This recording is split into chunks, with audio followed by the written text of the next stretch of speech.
Dreams deferred, a scholar's lament in the state of Zhao. The state of Zhao, a small jewel nestled amidst towering mountains and meandering rivers, lived in the shadow of the mighty Great Tang.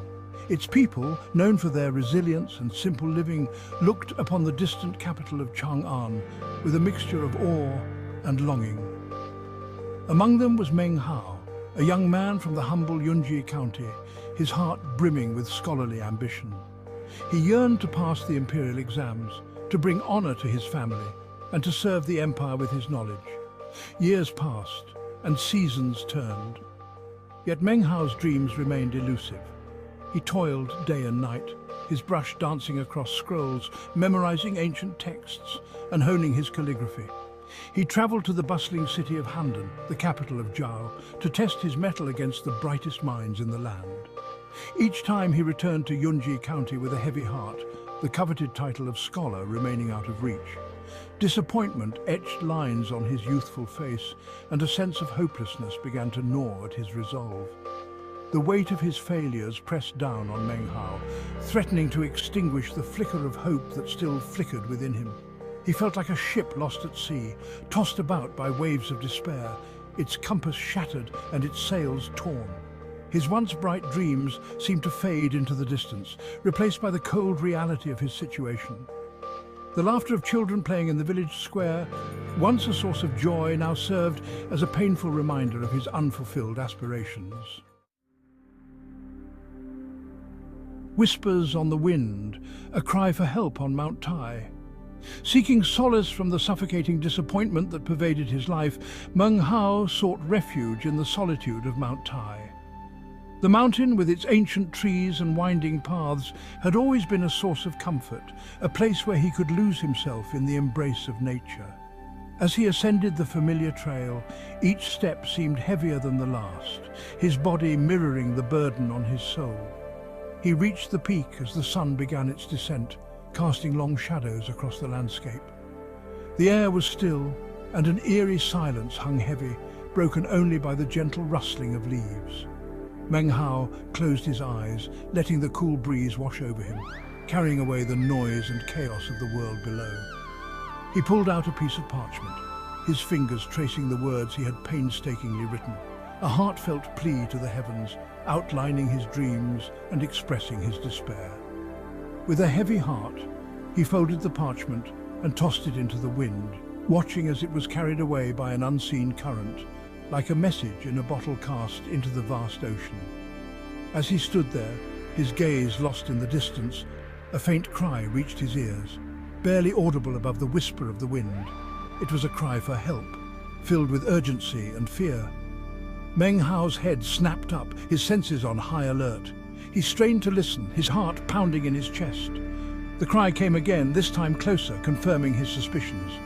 Someone was in trouble.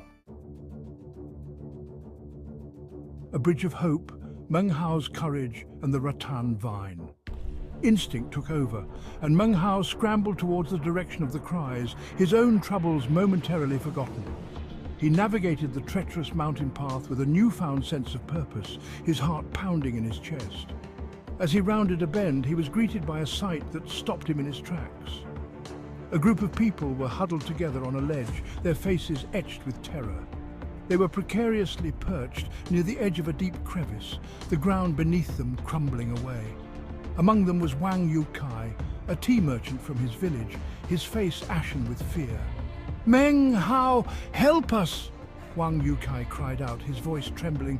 "We were attacked by a woman who could fly. She took our goods and left us here to die." Meng Hao's mind reeled. A flying woman? It sounded like a tale spun by drunken old men in the tea house, not something he could comprehend. Yet the fear in their eyes was undeniable.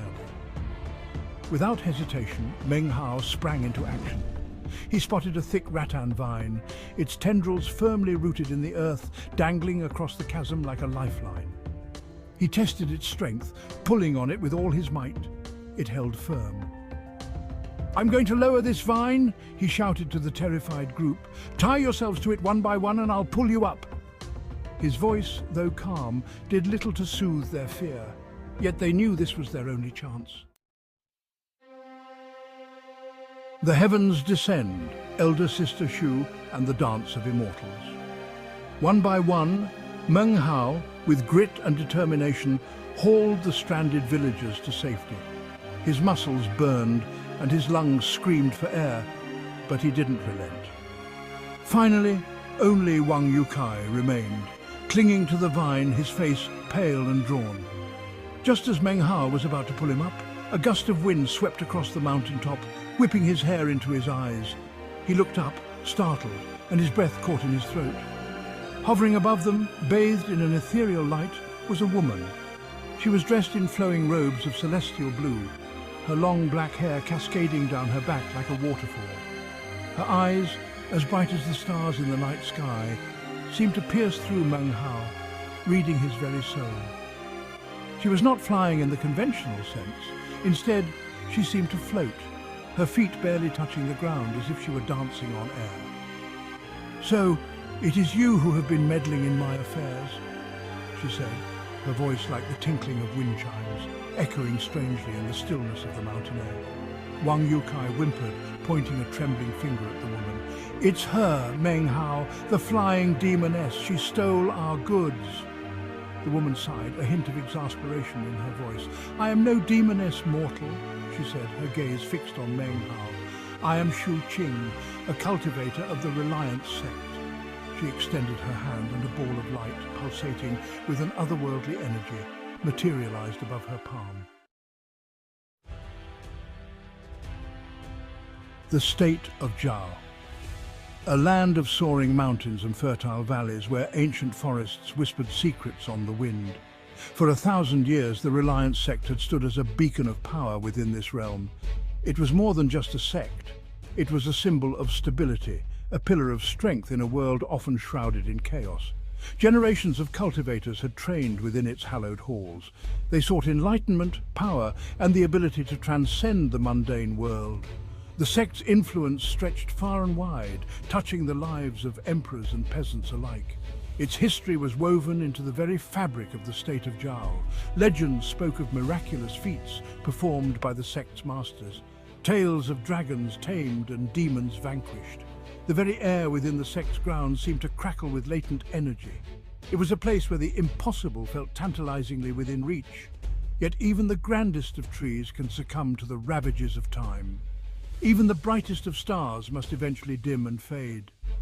The Reliance sect, once a shining example of prosperity and strength, was now teetering on the precipice of a slow, agonizing decline.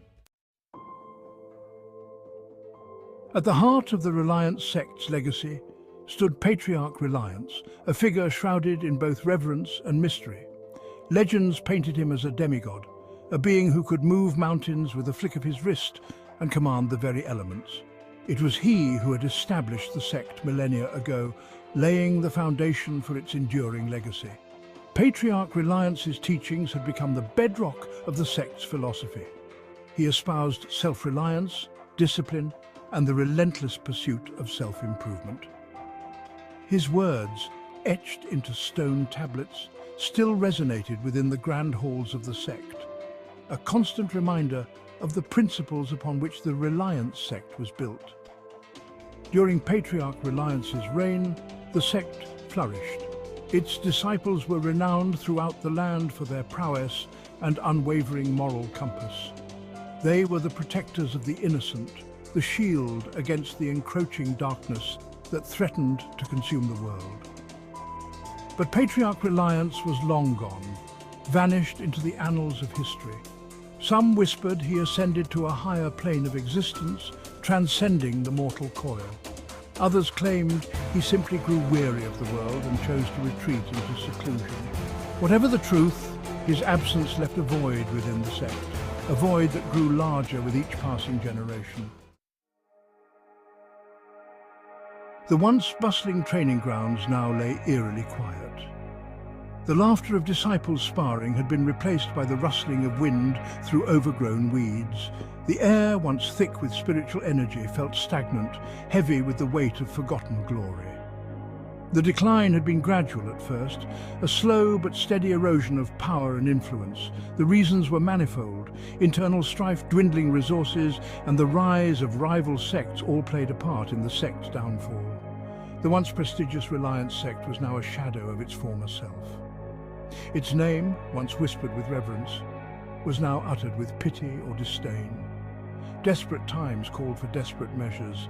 The elders, clinging to the last vestiges of their power, resorted to increasingly questionable methods to maintain their grip on relevance. Gone were the days when aspiring cultivators lined up to join the sect. Now, whispers of kidnappings and forced recruitment spread like wildfire through the state of Zhao, tarnishing the sect's once impeccable reputation. Section 4. A sack over the head. Meng Hao had never been one for grand adventures. He was a simple farm boy from a remote village in the state of Zhao. His world revolved around tending to his family's rice paddies, fishing in the crystal-clear river that snaked through their village, and listening to his grandfather's tales of the outside world. So, when a rough sack was thrown over his head while returning home from the market, Meng Hao's world was thrown into disarray. He thrashed and kicked, his heart pounding against his ribs like a drum. Fear, raw and primal, surged through him. The last thing he remembered before losing consciousness was the rough jostling of a bumpy cart ride and the muffled voices of his captors. It was the beginning of his unexpected journey to the Reliance sect, not as an aspiring disciple, but as a captive, another pawn in the sect's desperate game of survival. He awoke to the biting chill of mountain air. His senses were overwhelmed by the unfamiliar surroundings. Towering trees stretched towards the heavens, their leaves rustling ominously in the wind. Section 5. Cold stone and uncertain futures.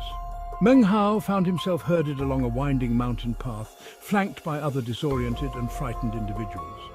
They were a motley crew, ranging in age from adolescence to early adulthood. Some bore the marks of labourers, others the soft hands of scholars. What united them was the shared experience of being ripped from their lives and thrust into the unknown. The path opened up into a wide courtyard paved with cracked and weathered stone. Imposing buildings, their once bright paint now faded and peeling, loomed on all sides. The architecture spoke of a bygone era, a time when the Reliance sect stood as a beacon of power and prestige. Now, it felt more like a forgotten fortress, slowly crumbling under the weight of its own legacy. Fear gnawed at Meng Hao's insides. He was a stranger in a strange land, surrounded by unfamiliar faces and an atmosphere thick with uncertainty. His thoughts raced, desperately seeking an explanation, a way out of this predicament. He clung to the faint hope that this was all a terrible misunderstanding, that he would soon be returned to the familiar comfort of his village. As he was herded through the courtyard, his gaze met that of a fellow captive. A fat teenager, his face pale and slick with sweat, stared back at him, his eyes wide with a mixture of terror and despair. In that fleeting moment of shared fear, Meng Hao felt a strange kinship with this stranger. They were both adrift in a sea of uncertainty, clinging to the wreckage of their former lives.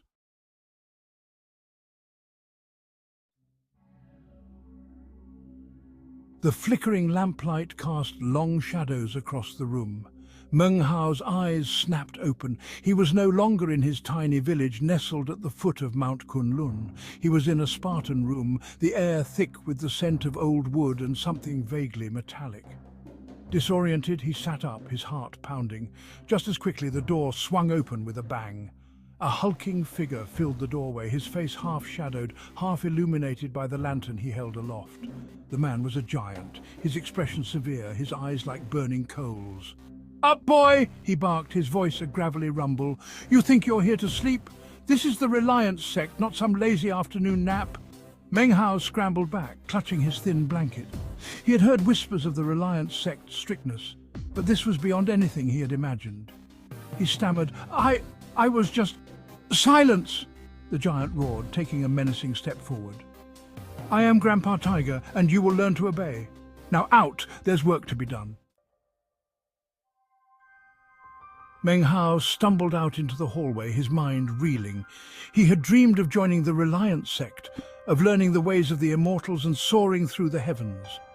But this was terrifying. He was just a boy, barely a teenager, and this Grandpa Tiger seemed determined to make his life miserable. He followed the giant down the seemingly endless corridors, the flickering lantern light painting strange shapes on the walls. The air grew colder, the silence heavier. They passed other rooms, some with snoring figures inside, others eerily empty. Finally, they reached a courtyard bathed in the pale light of the waning moon. Grandpa Tiger pointed a thick finger towards a mountain of wooden buckets. "Fill them," he commanded, his voice devoid of any warmth. "And don't even think about slacking off." Meng Hao stared at the mountain of buckets, his heart sinking. He was small for his age, and the buckets looked impossibly heavy. He had never felt so alone, so utterly out of his depth. As Meng Hao struggled with the first bucket, a wheezing sound caught his attention.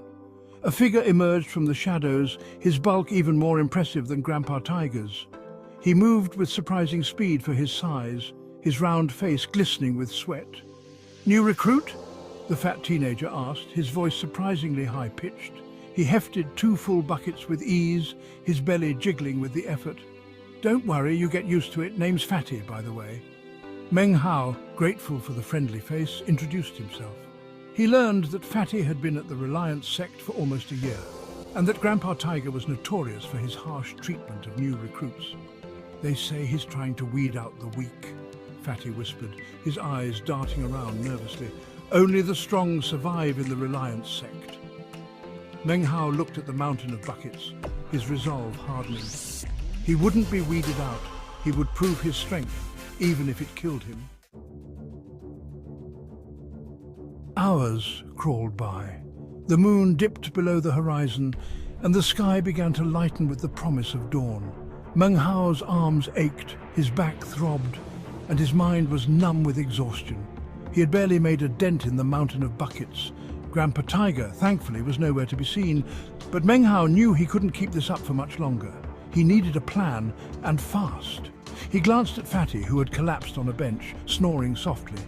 An idea, as crazy as it was desperate, began to form in his mind. He had heard stories of Fatty's sleepwalking, stories that sent shivers down the spines of even the older disciples. What if he could nudge Fatty in the right direction? With a mischievous glint in his eye, Meng Hao crept closer to the slumbering giant. He picked up a small pebble and tossed it lightly at Fatty's head. The effect was instantaneous. Fatty's eyes flew open, his body jerking upright. He let out a roar that echoed through the courtyard, his eyes fixed on Grandpa Tiger's quarters.